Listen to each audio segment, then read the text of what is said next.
আসসালামু আলাইকুম। সবাই কেমন আছেন? ভালো আছেন? আপনাদের মধ্যে একটা ভিডিও নিয়ে আসলাম। কত সুন্দর সুন্দর ফুল। এটি আমরা বাংলাদেশে বলতে কাগজি ফুল, দুবাই বলতে জাহান্নামী ফুল। ঠিক আছে, কত সুন্দর সুন্দর ফুল।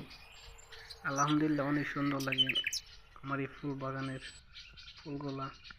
তার মধ্যে আর একটা জিনিস ভালো লাগে, এখানে যে পাখির এত মধুর সুর ডাক, পাখির অরিজিনাল পাখির যে ডাক, আরো বহুত মুক্ত করে আমারে। তাই ভাবলাম আপনার সাথে সাথে একটি ভিডিও একটা শেয়ার করি। আমি যেমন উপভোগ করি, আপনাদের একটু পাখির সুর কণ্ঠ একটু উপভোগ করার জন্য এই ভিডিওটি বানানো। ঠিক আছে, সবাই যেখান থেকে দেখেন একটু লাইক কমেন্ট ফলো দিয়ে সাথে থাকবেন। আরও নতুন নতুন ভিডিও বানাবার জন্য আমার একটু মডিফিকেট করবেন। ইনশাল্লাহ সবাই আমার জন্য দোয়া করবেন আর ভালো কিছু করতে পারি, ভিডিও বানাতে পারি। ওকে।